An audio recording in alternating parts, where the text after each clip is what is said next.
The pharmaceutical industry is battling to reform European legislation on medicines.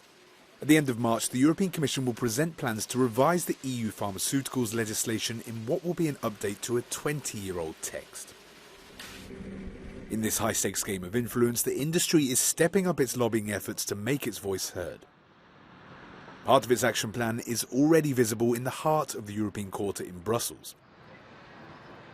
Its advertising campaign highlights the ever-widening gap between the EU and its American and Asian competitors in terms of investment and access to the latest treatments. There are some significant gaps. The investment gap between the US and the EU 20 years ago was 2 billion euros, and now it's 25 billion euros. That's 1,000% increase in gap, and that's very worrying. That trend continues, and we want to stop it and reverse it. The sector adds that 25 years ago, 50% of new treatments came from Europe, whereas today only 1 in 5 new ones do so. It's why the pharmaceutical industry is alarmed by the Commission's possible new plans. They say it could threaten European competitiveness and employment, especially when some companies are beginning to transfer some of their activities outside of the EU.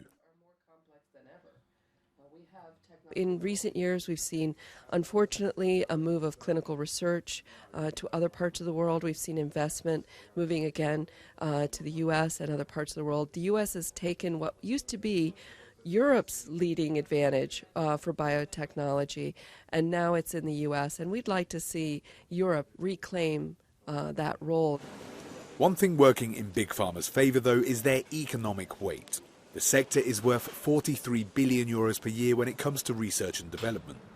It directly employs 840,000 people and supports as many as 2.5 million jobs in the EU. Inevitably, it can flex its muscles, so to speak. For the moment, though, the Commission is plodding on with its work, stressing that the aim of the pharmaceuticals reform is to strike the right balance between promoting innovation and ensuring access to affordable medicines across the EU.